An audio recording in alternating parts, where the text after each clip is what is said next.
All. आज हम समाजशास्त्र शोध की पद्धतियाँ सोशियोलॉजी रिसर्च मेथड्स के बारे में जानेंगे, जो हमारा क्लास 11 चैप्टर 5 है। हालांकि मैंने आपको बताया था फर्स्ट वीडियो में कि जो चैप्टर 5 है फर्स्ट बुक का हमारा सिलेबस से आउट है, एबोल्यूशन का हिस्सा नहीं है। उसके बाद भी इन फ्यूचर आपको रिसर्च मेथड्स में जो है अगर आप अभी जान लेंगे तो ये आपके लिए हेल्पफुल रहेगा, क्योंकि इन फ्यूचर 12th क्लास में भी आपको प्रोजेक्ट बनाते हैं और 11th में भी आप प्रोजेक्ट बनाते हैं। तो प्रोजेक्ट में शोध की पद्धतियाँ, रिसर्च मेथड्स जो हैं वो बहुत ज़रूरी होता है। तो इसको जानने के लिए जो है आपको शोध पद्धतियों के बारे में जानना ज़रूरी है।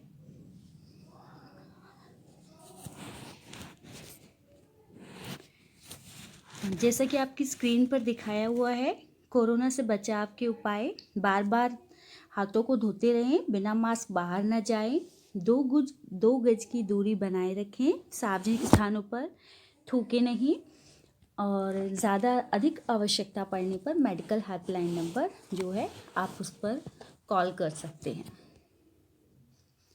आज के विषय हैं प्रैक्टिकल मार्किंग स्कीम। जैसे कि फर्स्ट वीडियो में मैंने आपको बताया था कि आपकी 2 बुक्स हैं। 2 बुक्स में हमारे जो 80 मार्क्स का पेपर होता है, 80 मार्क्स के अलावा 20 मार्क्स आपके प्रैक्टिकल के होते हैं। प्रैक्टिकल को किस तरीके से बाइफर्केशन किया जाता है उसका आप इस वीडियो के थ्रू जानेंगे। फिर है शोध पद्धतियाँ, रिसर्च मेथड, समाजशास्त्र के विज्ञान होने में वस्तुनिष्ठता एवं व्यक्तिपरकता का प्रश्न, question of objectivity and subjectivity in sociology being a science, सामाजिक शोध की पद्धतियाँ, मेथड ऑफ सोशल रिसर्च, और जो हमारे सोशल रिसर्च के जो मेथड्स हैं वो दिए हुए हैं: सामाजिक सर्वेक्षण, सोशल सर्वे, निदर्शन या प्रतिदर्श बनाम जनगणना पद्धति, सैम्पलिंग वर्सेस सेंसस मेथड, निरीक्षण या अवलोकन या प्रेक्षण पद्धति, ऑब्जर्वेशन मेथड, साक्षात्कार पद्धति, इंटरव्यू मेथड, समाजशास्त्र में क्षेत्रीय कार्य का महत्व, the significance of field work in sociology, प्रश्नावली पद्धति, क्वेश्चनेयर, प्रोजेक्ट कार्य,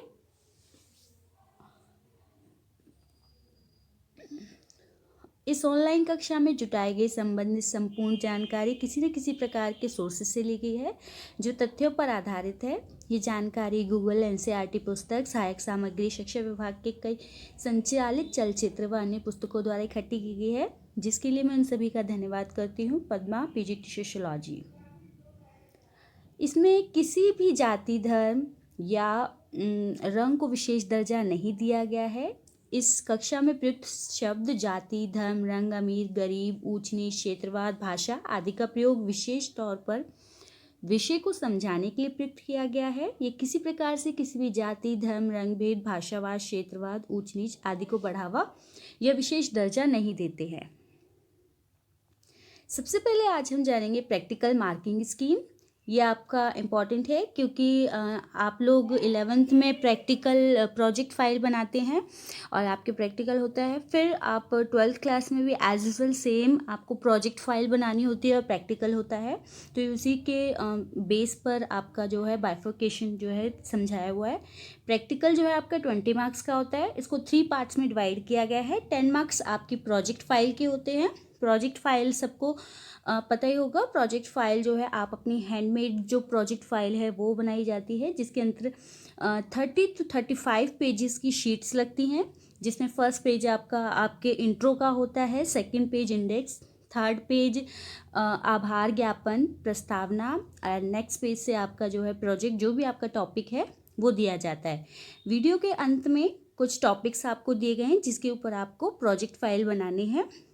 और ये वीडियो ये जो प्रोजेक्ट के टॉपिक दिए हुए या इसके लिए आप अपने टीचर से कंसल्ट कर सकते हैं। ये थे हमारे प्रोजेक्ट फाइल 10 मार्क्स की।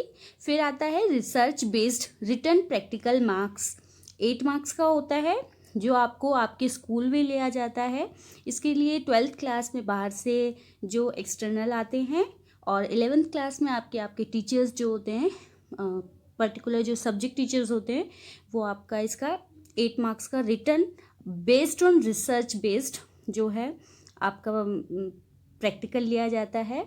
2 मार्क्स आपके वाइवा होते हैं, जो आपकी प्रोजेक्ट फाइल में से कोई भी क्वेश्चंस जो हैं पूछे जाते हैं। इस तरीके से 10 + 8 + 2 = 20 आपकी 20 मार्क्स का ये प्रैक्टिकल है।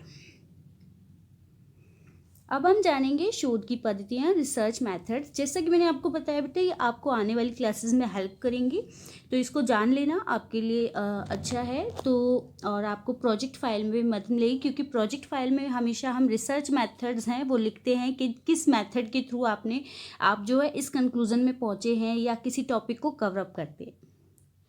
चलिए आज की क्लास हम शुरू करते हैं। शोध की पद्धतियाँ, रिसर्च मेथड्स।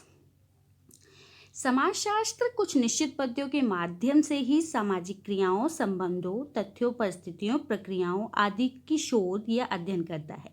समाजशास्त्र और प्राकृतिक विज्ञानों की अध्ययन पद्धतियों में विषय सामग्री भले ही अलग अलग हो सकती है, लेकिन उसमें पद्धतियाँ जो हैं वो कहीं ना कहीं निश्चित पद्धतियाँ ही प्रयोग की जाती हैं। अब हम सबसे पहले जानेंगे शोध पद्धति होती क्या है। सामाजिक शोध का अर्थ किसी सामाजिक समस्या को सुलझाने या किसी प्रकल्पना की परीक्षा करने, नवीन घटनाओं को खोजने या कुछ घटनाओं के बीच नवीन संबंधों को ढूंढने के उद्देश्य से किसी यथार्थ पद्धति का प्रयोग करना ही सामाजिक शोध है। उदाहरण के लिए, यदि एक शोध कार्य इस उद्देश्य को सामने रखते हुए किया जा रहा है कि उसके निष्कर्षों को गंदी बस्तियों की सफाई के कार्यक्रम या गंदी बस्तियों की सामान्य अवस्थाओं में परिवर्तन लाने के लिए या उन योजनाओं में परिवर्तन करने के उद्देश्य से किया जा रहा है, तो ये जो शोध होता है ये बहुत ही उपयोगी सिद्ध होता है। सामाजिक शोध वह क्रमबद्ध तथा वैज्ञानिक अध्ययन पद्धति है जिसके आधार पर सामाजिक घटनाओं के संबंध में हम नवीन ज्ञान की प्राप्ति या विद्यमान ज्ञान को विस्तृत तरीके से या परिष्कृत करके जो है प्रयोग करते हैं। ये विभिन्न घटनाओं के पारस्परिक संबंधों व उपलब्ध सिद्धांतों की पुनः परीक्षा करता है।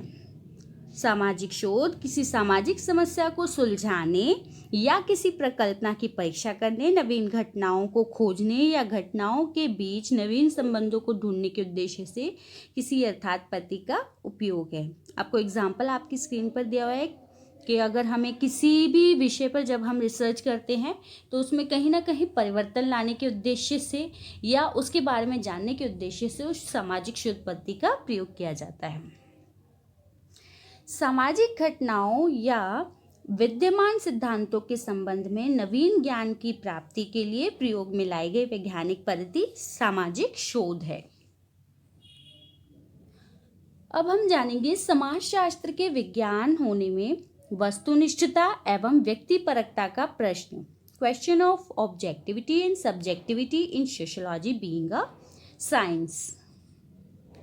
सबसे पहले हम जानेंगे समाजशास्त्र में वस्तुनिष्ठता, ऑब्जेक्टिविटी इन सोशियोलॉजी। समाजशास्त्र एक विज्ञान है कि किसकी शोध पद्धतियाँ वस्तुनिष्ठता पर आधारित है। अब हमें शब्द को जानने की ज़रूरत है कि वस्तुनिष्ठता होता क्या है। वस्तुनिष्ठता का अर्थ है बिना पक्षपात किए तटस्थ होकर तथ्यों को जुटाना, यानी कि हम किसी का पक्ष नहीं ले सकते, बिना पक्षपात किए हमें जो तथ्य होते हैं उनको जुटाना होता है। समाजशास्त्र में विज्ञान की सभी विशेषताएं, आवश्यक तत्व विद्यमान हैं। वैज्ञानिक पद्धतियां ही समाजशास्त्रीय अध्ययन का आधार है। इस प्रकार समाजशास्त्र एक विज्ञान है।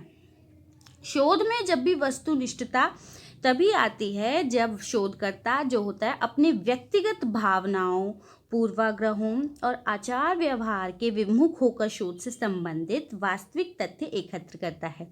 फॉर एग्जाम्पल जैसे अगर कोई शोध करता है, वो किसी टॉपिक, किसी विषय के बारे में जानना चाहता है, तो अगर वह कोई भी विधि प्रयोग करता है, चाहे वो साक्षात्कार हो, चाहे वो निरीक्षण हो, चाहे वो असहभागी हो या सहभागी विधि हो, वो उन लोगों के बीच में जाकर कहीं ना कहीं उन लोगों से जुड़ जाता है। लेकिन जो उसे तथ्यों को जुटाना है, जो वहाँ के उस चीज़ के बारे में जानना है, उनकी विशेषता जानना है, तो वह अपने पूर्वाग्रह यानी कि जो पहले से ही सोची समझी चीज़ें हैं या जो उसकी भावनाएं कि किसी के प्रति दया आ गई या किसी से स्नेह हो गया, इस तरीके की जो भावनाएं हैं उसको छोड़कर शोध की जो वास्तविक तथ्य हैं उनको जुटाना होता है।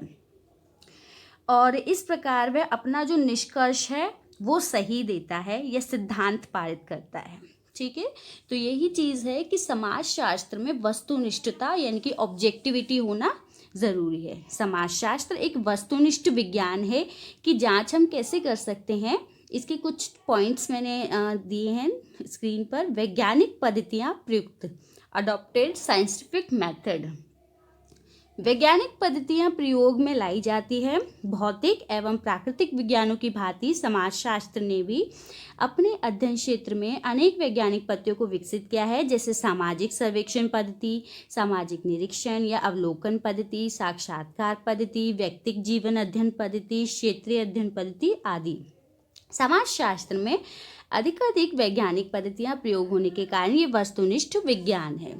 समाजशास्त्र में निरीक्षण अवलोकन द्वारा तथ्यों का संकलन होता है। Facts are collected through observation in sociology. समाजशास्त्र में भी अन्य विज्ञानों की तरह तथ्यों का संकलन कल्पना के आधार पर नहीं होता, बल्कि प्रत्यक्ष अवलोकन किया जाता है। यदि एक समाजशास्त्री को बाल अपराध की समस्या का अध्ययन करना है तो वह बाल अपराध के तथ्यों को प्रत्यक्ष अवलोकन द्वारा ही संकलित करने का प्रयत्न करेगा।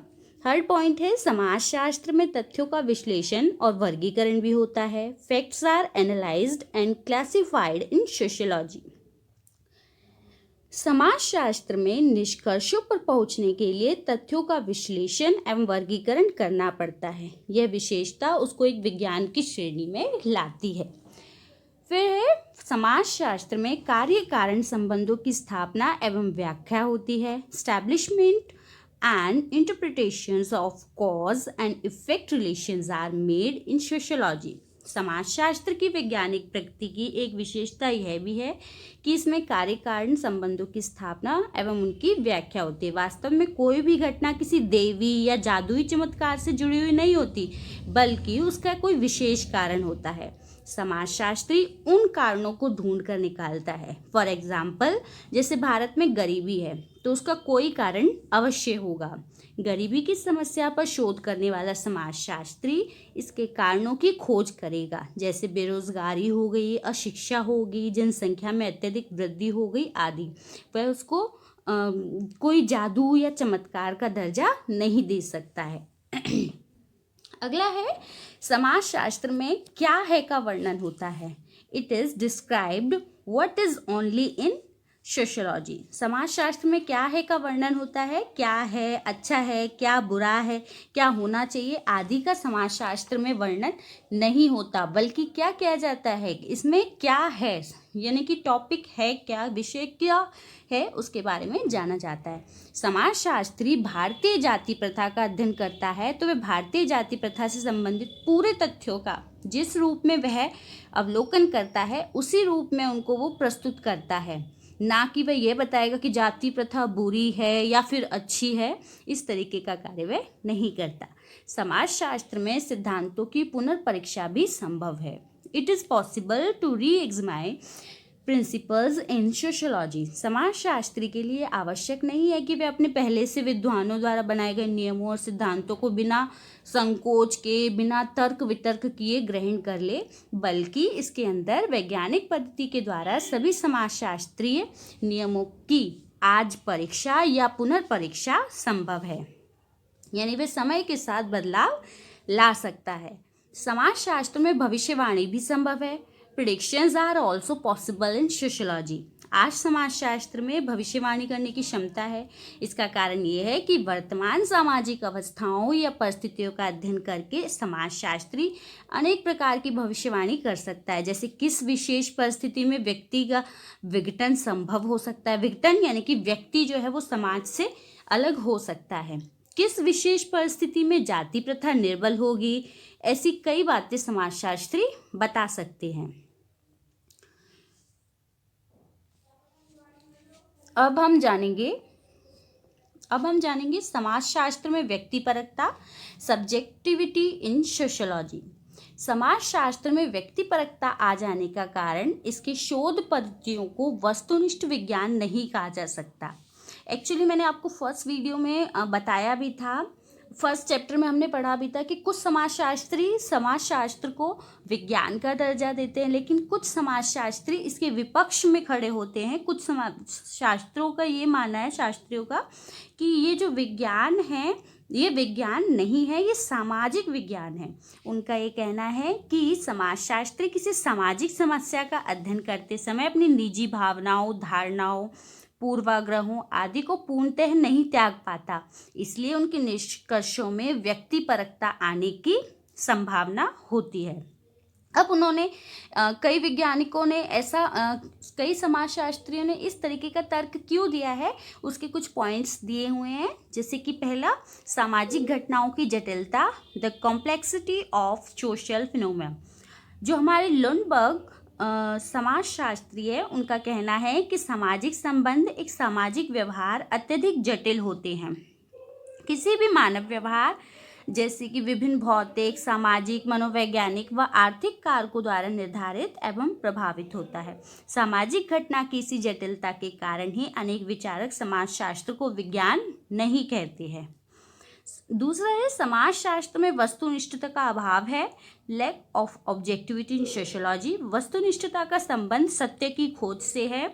अध्ययन वस्तु में जब शोधकर्ता अपनी स्वयं की भावना, विचार, उचित अनुचित के आदर्श, विश्वास आदि का समावेश हो जाता है, तो उसमें वस्तुनिष्ठता जो है वो नहीं आ पाती, क्योंकि समाजशास्त्री परिवार, धर्म, प्रथाओं, रूढ़ि परंपराओं आदि का एक खुद स्वयं भी एक अंग है, अतः उनसे विमुख होकर अध्ययन नहीं कर सकता।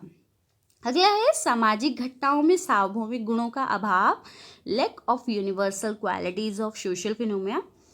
इस एक समाजशास्त्री द्वारा स्थानीय समाज के अध्ययन से निकाले गए परिणामों में सार्वभौमिकता का अभाव होता है। इसी कारण वैज्ञानिक प्रणाली का प्रयोग, उपकल्पना का निर्माण एवं उसकी परीक्षा सामाजिक घटना पर नहीं हो पाती। जैसे कि बाल अपराध के जो स्वरूप व कारण हैं वे भारत में कुछ और है, अमेरिका में कुछ और है व जापान में कुछ और है।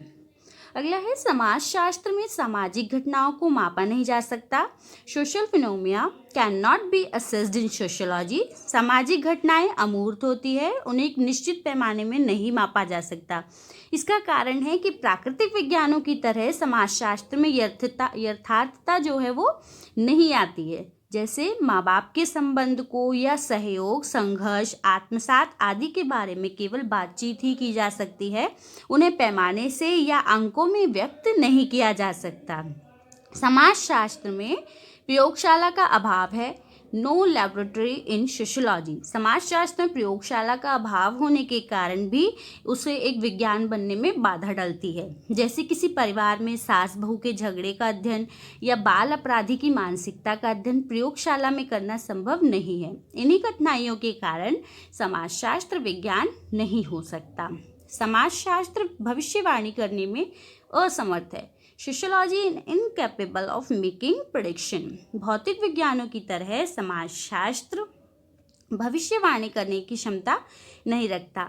उदाहरण के लिए, पानी को यदि उबाला जाए तो निश्चित है कि वह भाप बनकर उड़ जाएगा, परंतु सामाजिक घटना के बारे में इस प्रकार की भविष्यवाणी करना कठिन है।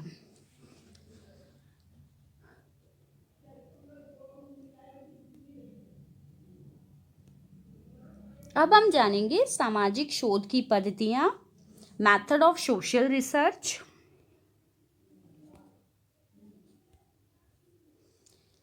सबसे पहले जो हमारी सामाजिक शोध की जो पद्धति है, मेथड ऑफ सोशल रिसर्च में सबसे फर्स्ट जो मेथड है वो है सामाजिक सर्वेक्षण, सोशल सर्वे।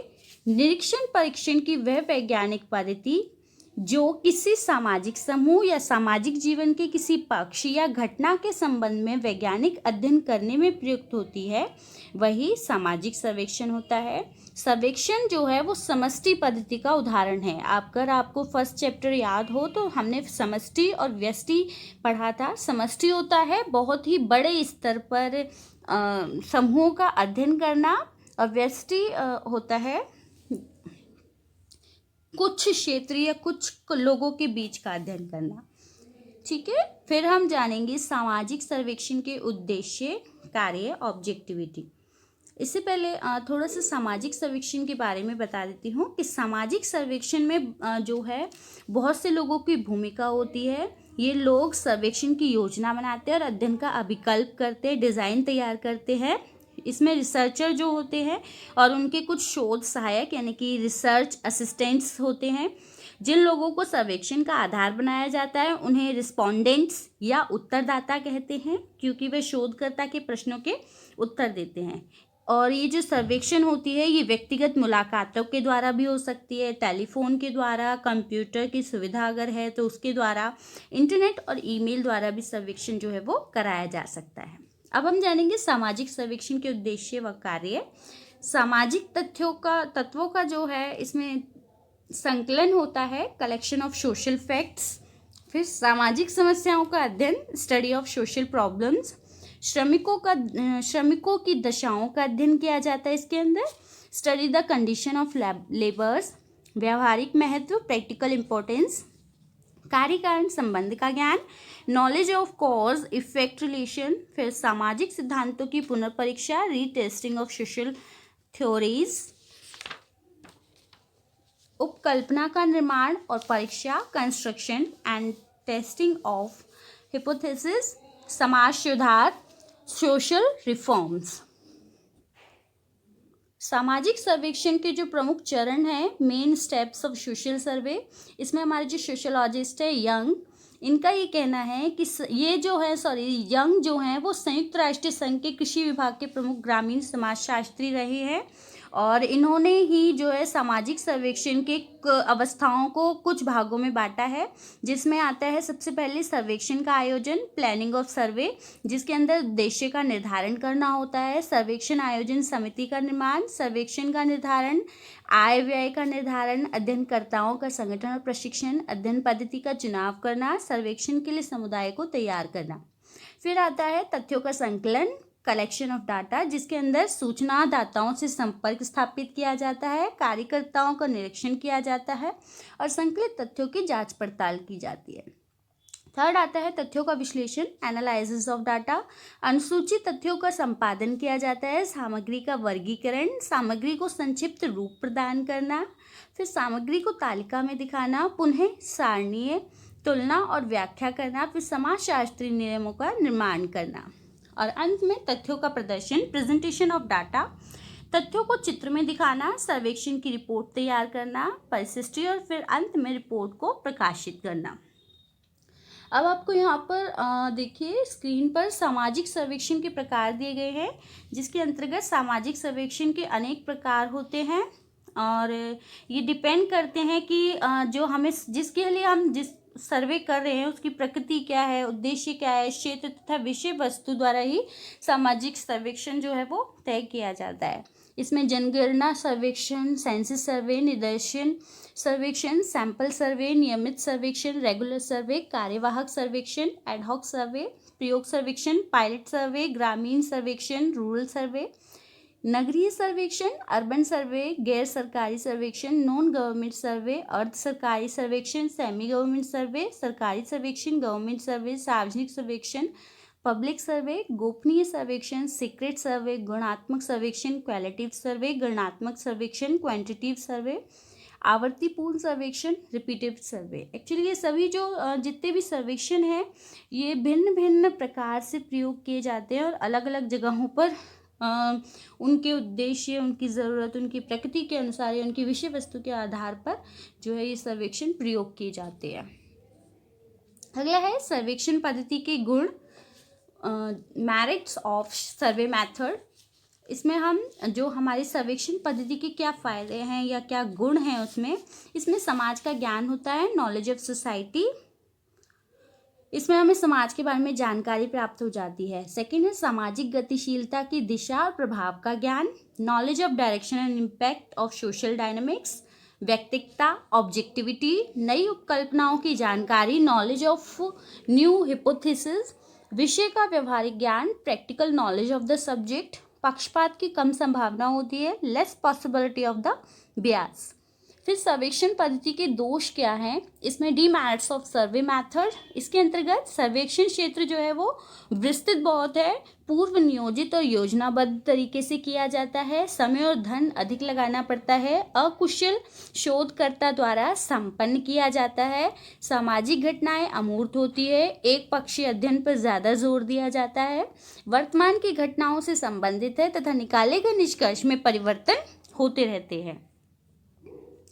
अगली है हमारी अगला मेथड है निदर्शन प्रतिदर्श बनाम जनगणना पद्धति, यानी कि सैम्पलिंग वर्सेस सेंसस मेथड।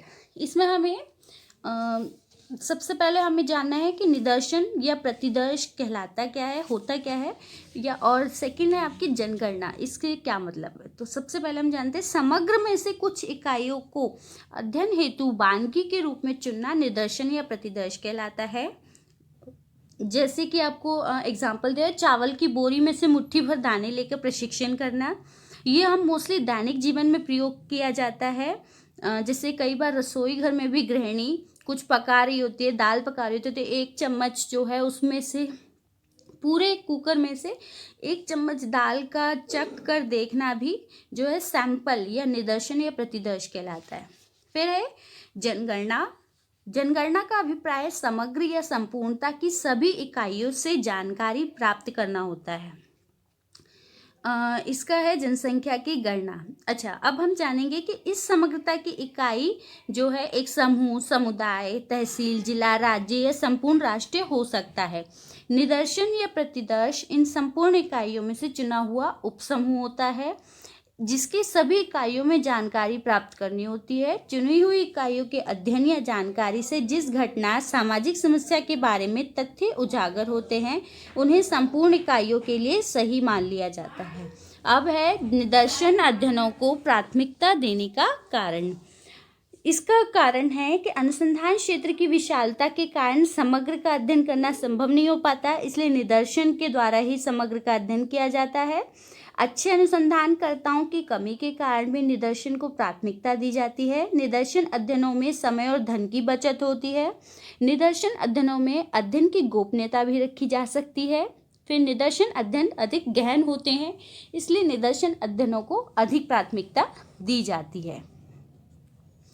अगली विधि है, अगली मेथड हमारा जो है निरीक्षण, अवलोकन या प्रेक्षण, और इसका है ऑब्जर्वेशन। इसके लिए हम इनमें से कोई भी जो टर्म है वो यूज़ कर सकते हैं, निरीक्षण, अवलोकन या प्रेक्षण विधि। अब हम इसकी डेफिनेशन समझेंगे कि ये विधि होती क्या है। जब एक शोधकर्ता प्रत्यक्ष भागीदारी द्वारा सूचनाएं इकट्ठी करता है और किसी एक समूह, जनजाति या समुदाय का निरीक्षण उसके अध्ययन के अधीन है तो इस कार्य को निरीक्षण पद्धति कहते हैं। और इस निरीक्षण पद्धति के साथ साथ इसे फील्ड रिसर्च भी कहा जाता है।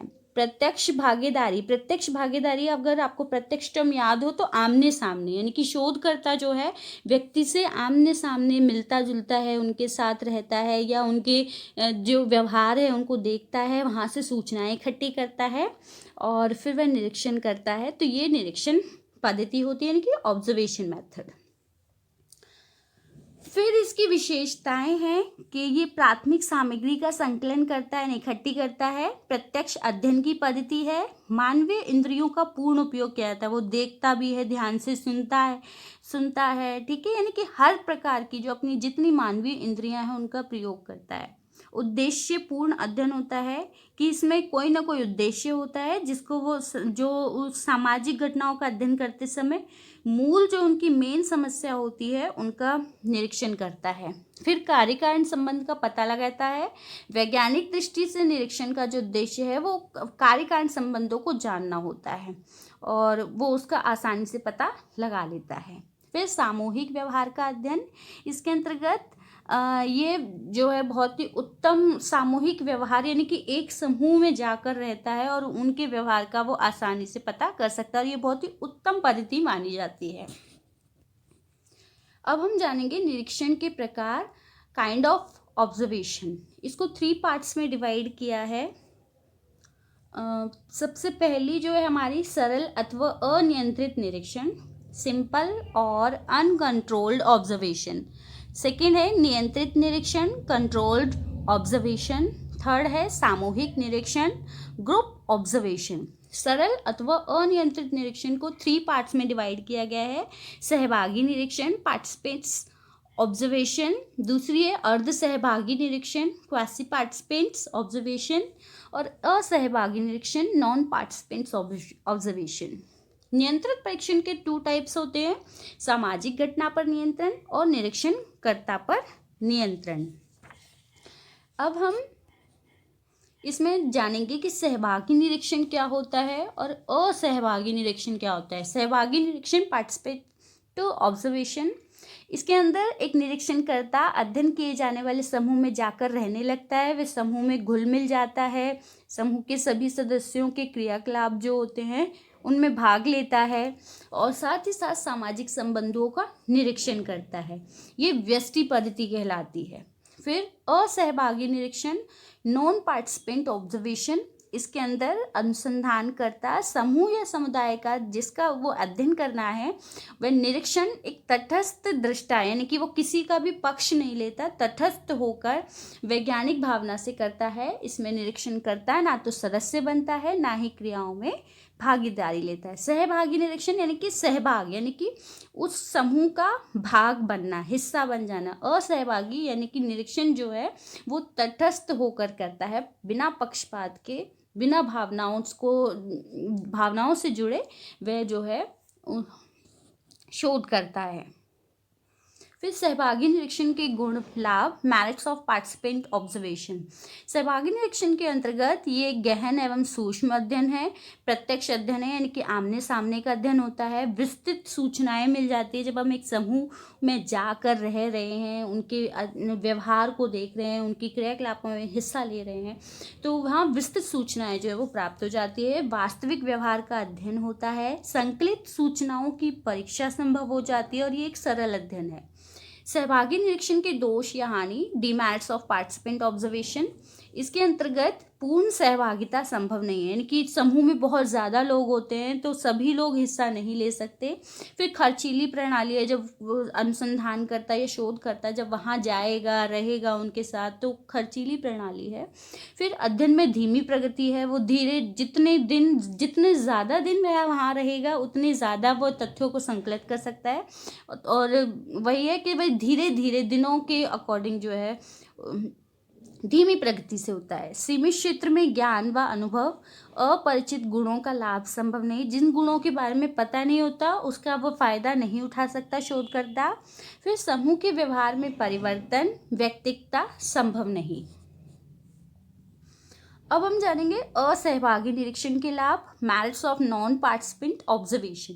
इसके अंतर्गत व्यक्तिगतता होती है, विश्वसनीय सूचनाओं की प्राप्ति, अधिक आदर एवं सहयोग मिलता है, कम समय पर कम धन खर्च होता है। और असहभागी निरीक्षण के जो ये थोड़ा सा मिसप्रिंट है कि सहभागी निरीक्षण के ये लाभ नहीं है, दोष है। Demerits of non participant observation, घटनाओं एवं क्रियाओं का महत्व समझने में असफल हो जाता है इसके अंतर्गत शोधकर्ता।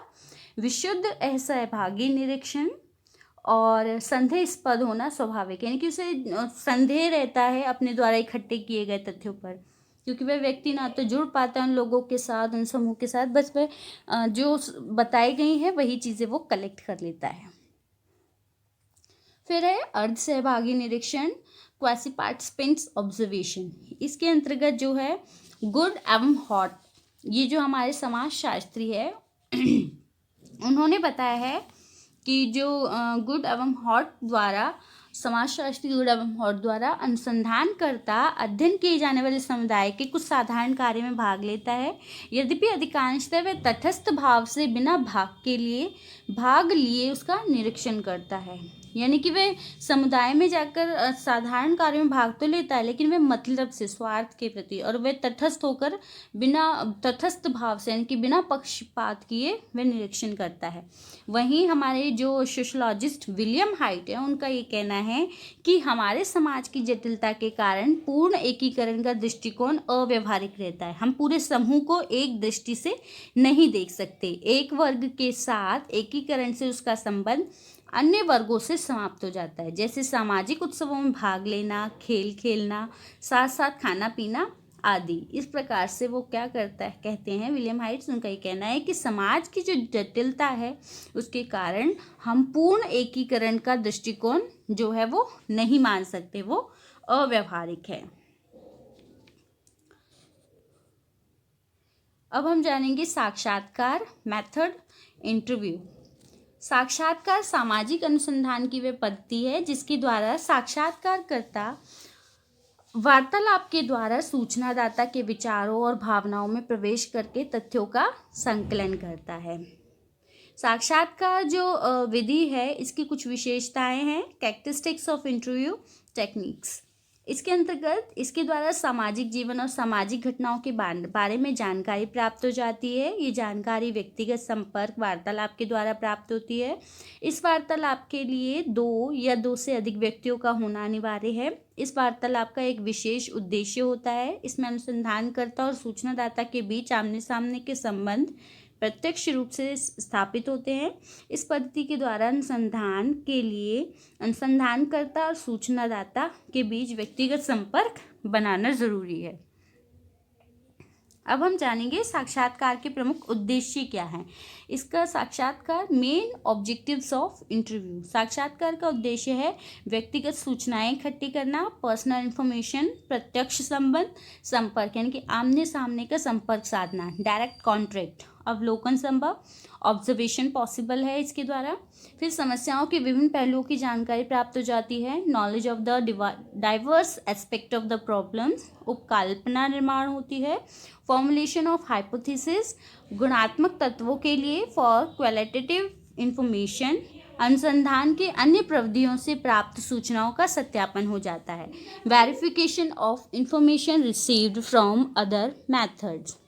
फिर साक्षात्कार के प्रकार कितने होते हैं। साक्षात्कार के प्रकार आपकी स्क्रीन पर दिए हैं। व्यक्तिगत साक्षात्कार, पर्सनल इंटरव्यू, जिसके अंतर्गत साक्षात्कार करता यानी कि साक्षात्कार लेने वाला और एक उत्तरदाता यानी कि जो उत्तर देगा। फिर सामूहिक साक्षात्कार, ग्रुप इंटरव्यू, जिसमें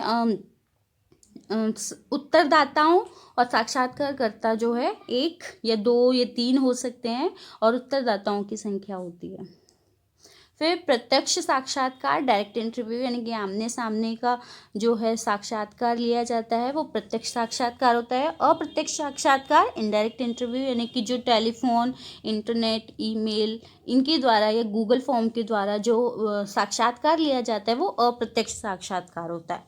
औपचारिक साक्षात्कार, फॉर्मल इंटरव्यू, और अनौपचारिक साक्षात्कार, इनफॉर्मल इंटरव्यू। औपचारिक साक्षात्कार में पर्टिकुलर कुछ क्वेश्चंस तैयार कर लिए जाते हैं और एक व्यवस्थित तरीके से व नियोजित समय पर औपचारिक साक्षात्कार लिया जाता है। जबकि अनौपचारिक साक्षात्कार जो है उसमें सूचनादाता स्वतंत्र रूप से है ना अपने जो विचार है वो रख सकता है और ये अनियंत्रित होते हैं, असंचालित होते हैं, वो अनियोजित होते हैं, यानी कि कोई भी इसमें जो क्वेश्चंस क्वेरीज जो होती हैं उनको पहले से प्लान नहीं किया जाता। जिस प्रकार से माहौल होता है उस प्रकार से जो सूचनादाता है या उत्तरदाता है वो अपने आंसर जो है वो दे सकता है।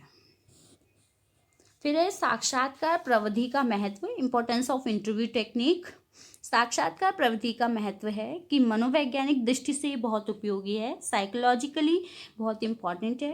फिर अमूर्त घटनाओं का अध्ययन, स्टडी ऑफ एब्स्ट्रैक्ट फिनोमेना, मर्म भेदक अध्ययन, यानी कि कई बार इमोशनली अटैच्ड हो जाते हैं इंसान और ऐसी जो छुपी हुई बातें होती है जो गोपनीय है या आंतरिक जो उनके जीवन से जुड़ी हुई होती है उन बातों को निकलवाने के लिए या जानने के लिए जो है साक्षात्कार प्रविधि को बहुत ही इम्पोर्टेंट है।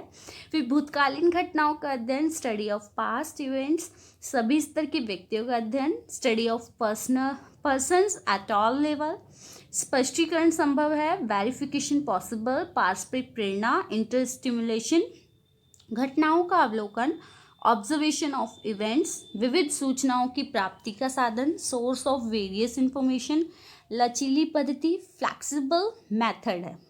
फिर साक्षात्कार प्रविधि की सीमाएं क्या हैं, लिमिटेशंस ऑफ इंटरव्यू टेक्निक। इसके अंदर ये दोषपूर्ण स्मरण शक्ति, यानी कि कई बार क्या होता है, सूचनादाता जो जवाब देता है वो साक्षात्कारकर्ता जो है उनको भूल जाता है, या कई बार सूचनादाता को वो जो क्वेश्चन पूछा जा रहा है, जो प्रश्न पूछा गया है, उसका आंसर याद नहीं रहता। तो ये दोषपूर्ण स्मरण शक्ति, फॉल्टी मेमोरी, सत्यापन का अभाव, सूचनादाता हर बार सही जानकारी दे ये ज़रूरी नहीं है, तो लैक ऑफ वेरिफिकेशन, विश्वसनीयता का अभाव, लैक ऑफ रियलेबिलिटी, विचारों की स्वतंत्रता, फ्रीडम ऑफ थॉट्स, हीनता की भावना, इन्फीरियरिटी कॉम्प्लेक्स, अधिक धन व समय लगता है, एक्सपेंसिव एंड टाइम कंज्यूमिंग। फिर साक्षात्कारकर्ता की समस्याएं होती है स्वयं की, प्रॉब्लम्स ऑफ इंटरव्यू, वे अपने टाइम के अकॉर्डिंग जो है वो साक्षात्कार जो है वो नहीं ले सकता। ठीक है, जैसे कि सूचनादाता के साथ वो कई बार ज़्यादा संपर्क बना लेता है, या कई बार उससे संपर्क साधने में प्रॉब्लम होती है, कई बार सूचनादाता उत्तर देने के लिए तैयार नहीं होता है, कई बार उसे मनोवैज्ञानिक तौर पर साइकोलॉजिकली मेंटेन करना पड़ता है। तो ये सारी चीज़ें जो हैं कहीं ना कहीं साक्षात्कार प्रविधि की सीमाएं या दोष हैं। समाजशास्त्र में क्षेत्रीय कार्य का महत्व, the significance of field work in sociology, उन प्राथमिक सूचनाओं के एकत्रीकरण या संकलन से है जो एक शोधकर्ता स्वयं किसी क्षेत्र विशेष या स्थान पर जाकर वहाँ किसी सामाजिक घटना का अध्ययन करता है और अपनी शोध से संबंधित सूचनाएं एकत्र करता है। यानी कि किसी एक पर्टिकुलर क्षेत्र विशेष में जाकर शोधकर्ता क्या करता है कि किसी भी जो भी शोध पॉइंट्स है उसको वहाँ सूचनाएं इकट्ठी करता है, उस जगह या उस स्थान पर जाकर शोधकर्ता स्वयं करता है। ठीक है, तो ये प्राथमिक सूचना होता है। इसके अंतर्गत अज्ञानता को दूर करने में क्षेत्रीय कार्य के जो इस महत्व हैं जो इम्पोर्टेंट है कि ये अज्ञानता को दूर करने में सहायक है, सामाजिक कल्याण में सहायक है, समाज की प्रगति में सहायक है, सामाजिक नियंत्रण में सहायक है, क्षेत्रीय कार्यों की सैद्धांतिक उपयोगिता है। इसके बाद क्षेत्रीय कार्य पद्धति के गुण, merits of field work method, इसमें वास्तविक व्यवहार का अध्ययन होता है, गलत तथा पक्षपातपूर्ण तथ्यों की कमी है, अन्य रुचिकर विषयों के बारे में तथ्य एकत्र करने की पूर्ण स्वतंत्रता है, और इसमें गहनता से जो है अध्ययन किया जा सकता है।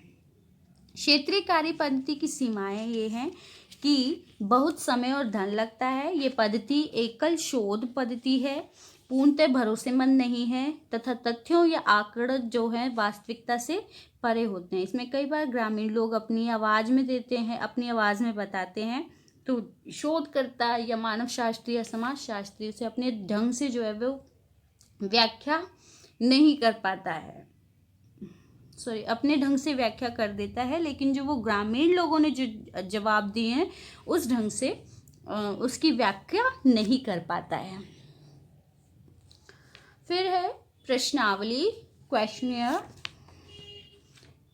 इसमें जो समाजशास्त्री लुनबर्ग, इनका ये कहना है कि मूल रूप से प्रश्नावली उत्तेजनाओं का एक गुल्लक है जिसके प्रति शिक्षित व्यक्तियों का प्रकाशकरण किया जाता है, जिससे इन उत्तेजनाओं के प्रति उनके मौखिक व्यवहार का अवलोकन किया जा सके।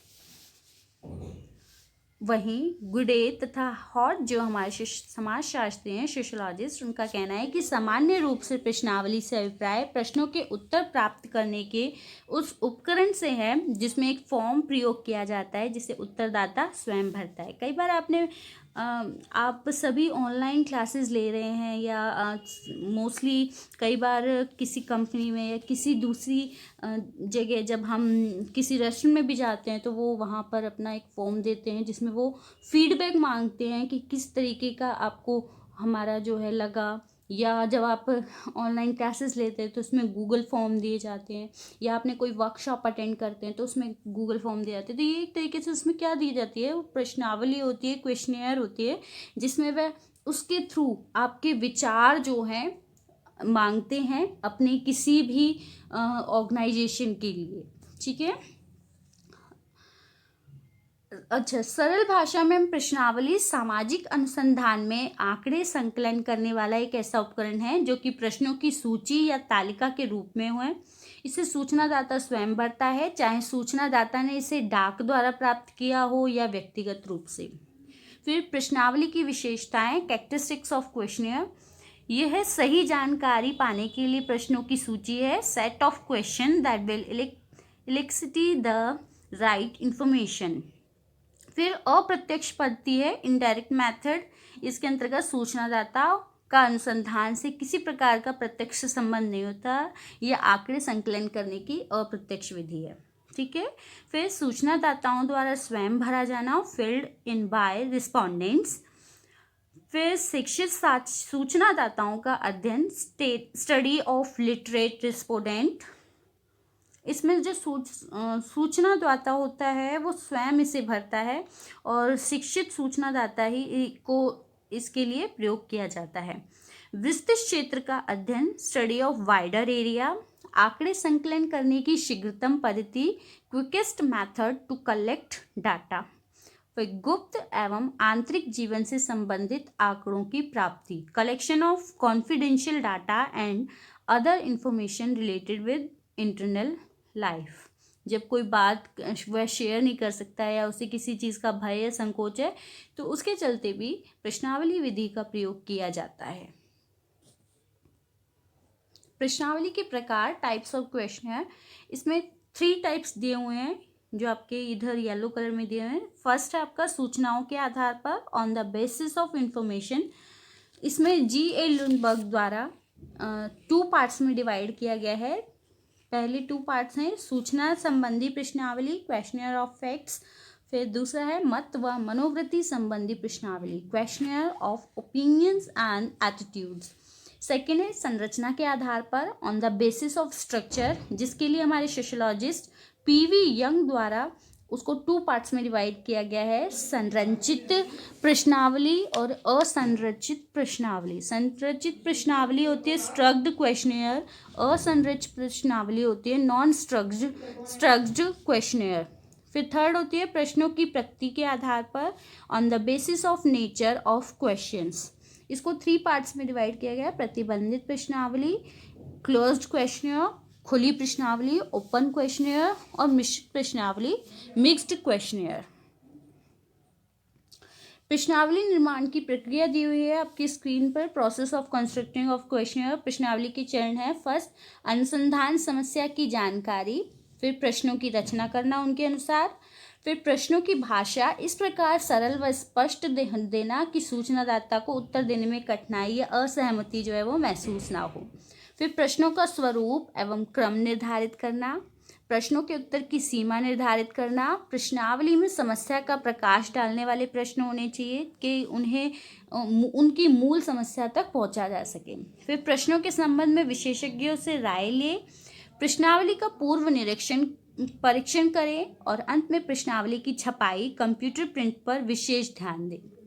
फिर एक अच्छी प्रश्नावली की विशेषताएं क्या होती है, characteristics of a good questionnaire, वे स्पष्ट एवं सरल भाषा में प्रश्न तैयार किए गए हों, क्लियर एंड इजी क्वेश्चंस, प्रश्नों का उचित क्रम हो, सिस्टमैटिक ऑर्डरिंग ऑफ क्वेश्चंस, प्रश्नों का सीमित आकार हो, लिमिटेड साइज, सही प्रत्युत्तर, एक्यूरेट रिस्पॉन्स होने चाहिए। फिर क्रॉस प्रश्नों की व्यवस्था होनी चाहिए, सिस्टम ऑफ क्रॉस क्वेश्चंस। फिर प्रभावशाली सहगामी पत्र, इफेक्टिव कवरिंग लेटर इसके साथ होना चाहिए। आज की कक्षा में आपको जो समझाने का मेन पर्पस था कि आप आगे जो है प्रोजेक्ट में जब आपको मेथड्स पता होनी चाहिए, 12th क्लास में भी, इवन 11th क्लास में भी आप बनाते हैं और 12th क्लास में आपको 20 मार्क्स का जो है एक्सटर्नल के थ्रू प्रैक्टिकल होता है, तो आपको जो आपके मेथड्स पता होनी चाहिए सोशियोलॉजी के। ये 11th क्लास के कुछ टॉपिक्स मैंने दिए हुए हैं आपकी स्क्रीन पर। प्रोजेक्ट विषय, समाज में कोरोना दुष्प्रभाव, corona side effect in society, Bharat में बढ़ती बेरोजगारी, राइजिंग अनएम्प्लॉयमेंट इन इंडिया, बालकों द्वारा इंटरनेट का बढ़ता उपयोग, increased use of internet bye children, प्रदूषण मुक्त भारत, पॉल्यूशन फ्री इंडिया, विवाह के बदलते प्रतिमान, the changing pattern of marriage. जैसा कि मैंने आपको बता ही दिया है कि प्रोजेक्ट जो है कैसे प्रिपेयर किया जाता है, और इसके कुछ टॉपिक्स दिए हैं, इसके लिए आप अपने क्लास टीचर से कंसल्ट कर सकते हैं, सॉरी सब्जेक्ट टीचर से कंसल्ट कर सकते हैं। और जब भी हम सोशियोलॉजी के प्रोजेक्ट बनाते हैं तो उसमें समाजशास्त्र की पद्धति का जो है वो प्रयोग करते हैं। अब आप जो है मुझे क्वेश्चंस का आंसर देंगे अगर आपने वीडियो ध्यान से सुनी है, और इसका आंसर आप कमेंट बॉक्स में लिख सकते हैं। साक्षात्कार सामाजिक अनुसंधान की पद्धति है जिसमें सूचनादाताओं से क्या इकट्ठा किया जाता है। इसके अलावा आप क्वेश्चंस बताएंगे कि देश में जनसंख्या संबंधी आंकड़े इकट्ठे करने के लिए कौन सा मेथड जो है वो यूज़ किया जाता है। इन 2 प्रश्नों के आंसर आप मुझे कमेंट बॉक्स में देंगे अगर आपने ध्यान से आज की जो वीडियो है सुनी है। आज की वीडियो के लिए आप सभी का थैंक यू, धन्यवाद।